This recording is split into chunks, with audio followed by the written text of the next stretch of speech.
Hello, thank you for watching my channel today. My name's Sarah and my channel is called Your True Shelf.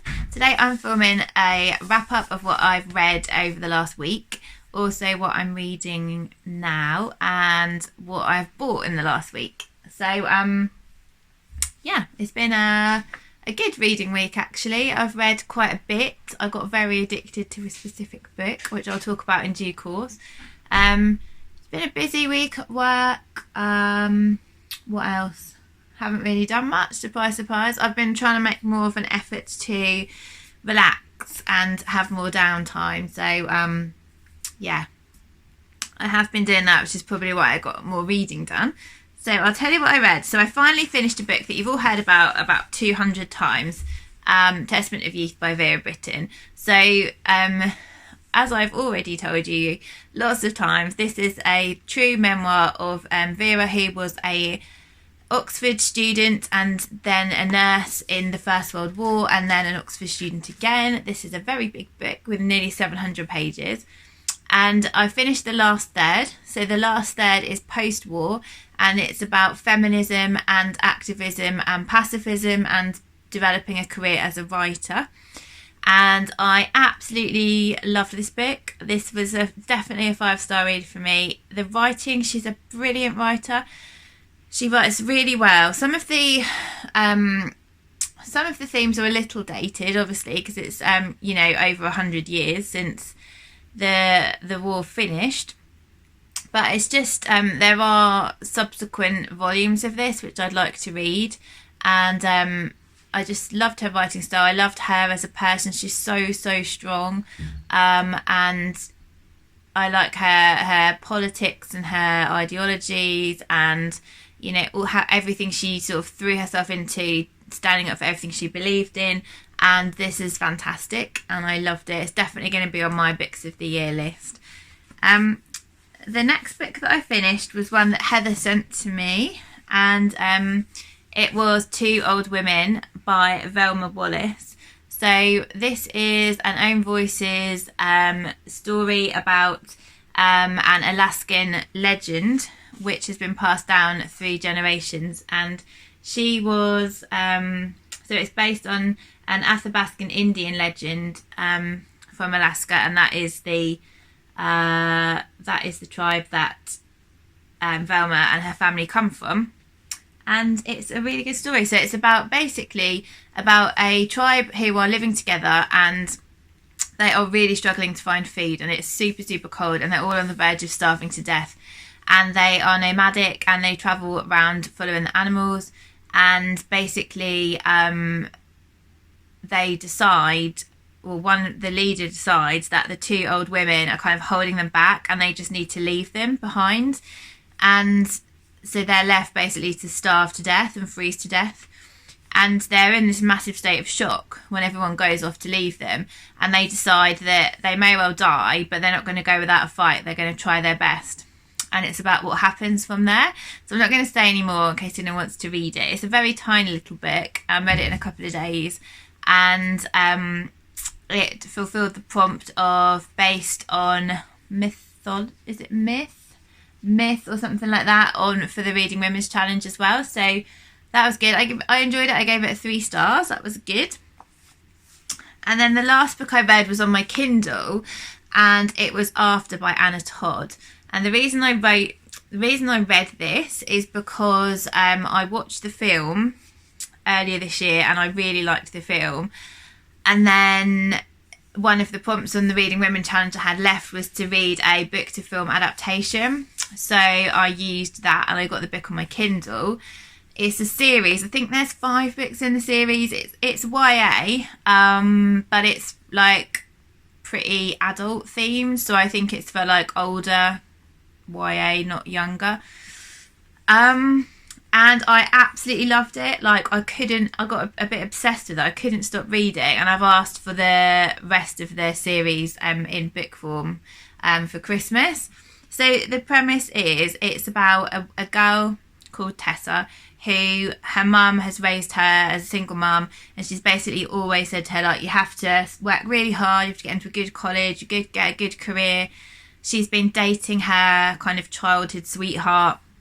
He's a really like good guy, for years, but nothing really romantic happens between them. They're just kind of dating, I guess, nominally. And so she then starts university, and her roommate is this girl called Steph, who's like, she's nice, but she's a bit like rebellious. And the only thing that annoyed me at the beginning was, so Steph and her friends have lots of tattoos, which obviously isn't that shocking, but the amount of times it was mentioned at the beginning, they've got tattoos. I was like, oh, big deal, which got a bit on my nerves. But anyway, that didn't carry on getting mentioned constantly. Anyway, so she meets Steph, and then Steph hangs around with this kind of group here a little bit, like, you know, bad boys, bad girls, whatever. And there's this guy called Harden, he's in the group, and he is British, and he is like really quite horrible, but he's really hot. And basically him and Tessa sort of fall for each other, and she has to decide what to do, and he treats her quite badly. And then he'll like treat her really well and treat her really badly, and they have lots of fights. And so it's a dark relationship. Like, he's not an ideal partner, but they have this like amazing chemistry, and they just can't keep away from each other no matter how hard they try. And there's definitely problematic relationship themes going on. Like, he's quite controlling. There's like one more for him, one more for her. He disappears quite a lot. He kind of tells her, like, she doesn't want to tell her where he's been, but then if she goes anywhere and she doesn't know, he doesn't like it. And so it's all that kind of stuff, which is obviously problematic. And I'm not like saying it's a good relationship role model, but the relationship is really hot, really intense, like really got obsessed with it. Even though I'm not the target age group, I don't really care. Excuse me. Would I want my daughter to date him? No way. But like, yeah, to read about the relationship was like really good fun. And the cliffhanger at the end was like, ugh, like the number of the times I stayed up late reading this, and I just it's quite long. It's like just under 600 pages, but I flew through it, and I literally like was like, right, I'll just get to the next chapter, I'll turn my light off, and then I couldn't, and then I had to read the next chapter, and I just had to force myself in the end to just stop reading. So I'm really like gutted that I have to wait as long as Christmas now to get to book 2. But at least it'll kind of, you know, draw it out a little way. So I gave that 5 stars, surprise, surprise. So yeah, totally loved it. If you like romance, go for it, because it's really good.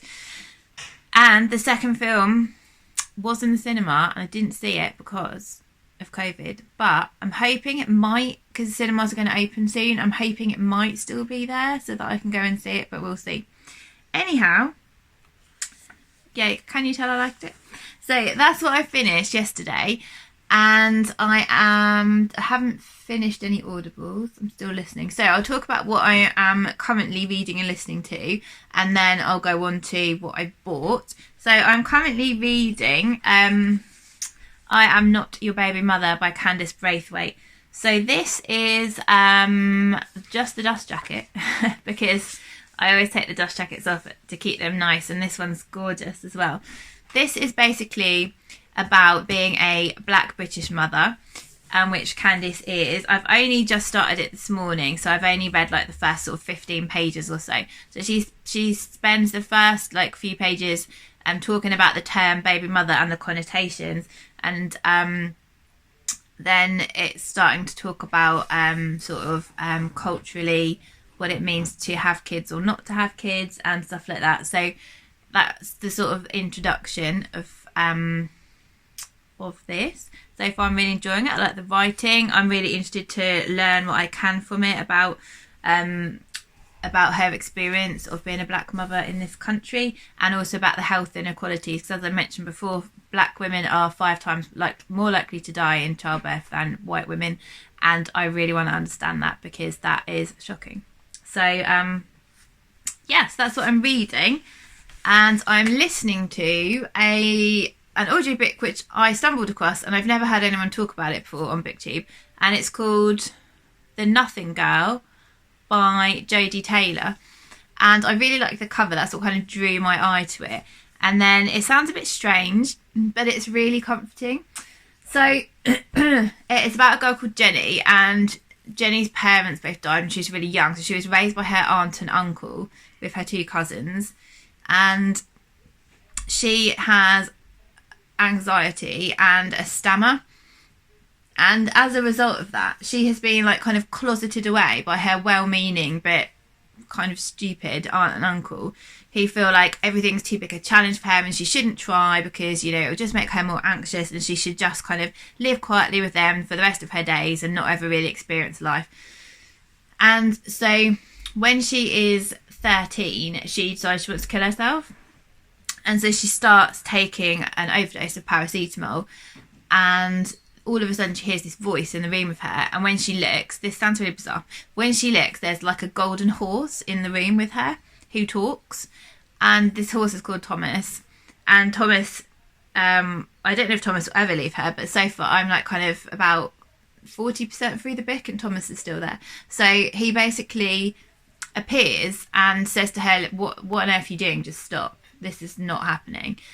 And he like stays with her as like a friend and like a guidance system, I guess. And no one else can see him, obviously, and they can talk to each other but without actually talking out loud. And so Thomas helps kind of push her a little bit, and we find out right at the beginning of the book that Jenny's going to get married to somebody, and we're just kind of finding out how that happens and how she decides actually in the end she doesn't want to, well, so in the end, at the bit, she doesn't want to be closeted away. She wants to actually live and experience stuff, and she wants to stop being smothered by her aunt and uncle, and she's kind of getting out into the world and experiencing things. So that's what's happening so far. It's very comforting. Like the narrator on Audible is really, really good. It's a British narrator, which I have to say I do like British narrators. And it's also got some problematic relationship themes, definitely. But whereas After addresses those, I don't feel that this is at the moment. So we'll see where that goes, because if it doesn't address them, then I do have an issue with that. But anyway, so far I'm really enjoying it. I'm finding it like a really comforting book to listen to. And then I'll just go through what I have bought or what I've acquired. So one is one that I got given at work. So one of my colleagues was getting rid of some books, and this is one that he's read and really enjoyed and I haven't got. And it's this one, The Godless Boys by Naomi Wood. So this sounds really dark. So I'll read you the back. So imagine an alternative England where the church controls the country and non-believers have been exiled to a remote island. On the island, a fierce group of boys patrols the community, searching for signs of faith and punishing any believers. When a new girl appears, arriving from the mainland to search for her long-lost mother, the gang is split. One boy falls in love with her, another seeks violent revenge. The struggle between them will change everything. So that sounds interesting and something I hope would never happen. But yeah, sounds interesting anyhow. And then the other books I have acquired are, just trying to find, ones that I've bought on Kindle and Audible. So I'll go through my couple of Kindles first. So the first one I bought was one that I heard Charlotte from, trying to not say Tired Mama Tries to Read because that's not her channel anymore. What is her channel is called? Something with Mama Blooms, but I know there's another word. I will link Charlotte's channel because it's wonderful. If you don't watch it, you should. And she talks about this book ages and ages ago, but I remember I had it on my wish list, and it's called Too Fat, Too Slutty, Too Loud, The Rise and Reign of the Unruly Women by Helen Petersen. And this looks at the rise of women who are considered too something by the public or by, you know, social media and things, and are often kind of criticised and, you know, mistreated.